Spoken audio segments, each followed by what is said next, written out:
What's up, YouTube? How you doing?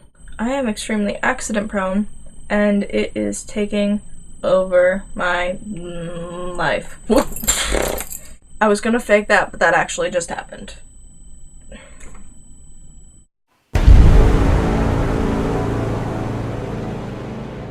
So last week I was at graduation. Now I know what you guys are gonna say. It's a high school graduation. All you do is sit and listen to 600 to 700 names and then you leave. What is the worst that could happen? You have no idea. See, it started out pretty innocent. I, being a member of the band, was playing Pomp and Circumstance as the graduates walked in. 50 million times! But I was playing Pomp and Circumstance as the graduates walked in.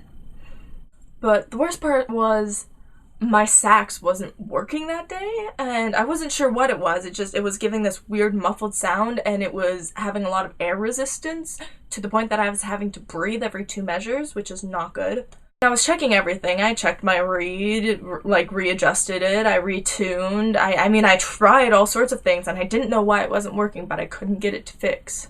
Thankfully, I did not pass out, and I was able to finish the song so that I could then reside in the other designated band area so that the other band could then come sit where I was and play. Yeah, at my school we have a lot of music programs, but they're good. It's good. It's just a lot. So I sat down in this chair, and then I looked down. There was a bloody water bottle in my saxophone. Why did nobody tell me? Here I am, dying from lack of oxygen, and there's a freaking water bottle in the horn of my saxophone. But other than realizing that I'm definitely going to fall on my face when I graduate, the rest of graduation went off without a hitch. Until the graduation terror. So for a class of about 600 people, each allowed to bring 10 guests, and then adding in the band, the orchestra, the choir, and the faculty, we probably had about 7,000 people there. So, of course, getting out was quite difficult considering we had one doorway with 6 doors for 7,000 people. Of course, on top of that, Brian and I were tasked with taking a whole frickin' stand cart back to the music department.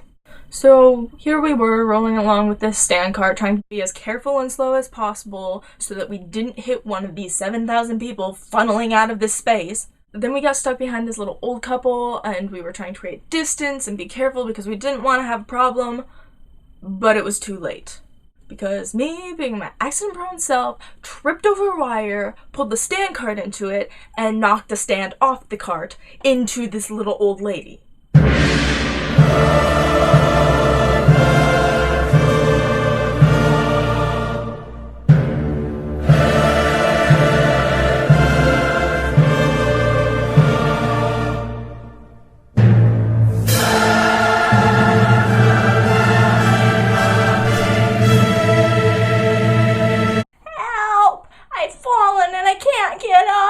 Oh my gosh, are you okay?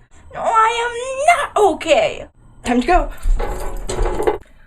I left. I knocked over a poor little old lady, and I left her there. In my defense, she was very obviously extremely upset with me, as if I was a reckless youth who threw the stand into her out of malicious intent. So yeah, there wasn't really anything I could do, but I made sure a faculty member was with her before I left, so she was alright. Except the first aid guy came to her, and on my way out I was going to the front door, and she was sitting there in the wheelchair that the first aid guy brought to her, so I bolted out the back door. Long story short, not only am I extremely accident prone, but I'm a horrible human being. Well, glad I'm sharing this one with the internet. Oh. So that's it for this week, guys, but if you enjoyed, make sure you hit the like button down below, and also subscribe if you want to see more from me, and comment down below telling me how much of a fail I am, because AmberFailsLife, socially awkward, that's where I'm at right now. Hey guys. Oh my gosh, I forgot my intro. Ow.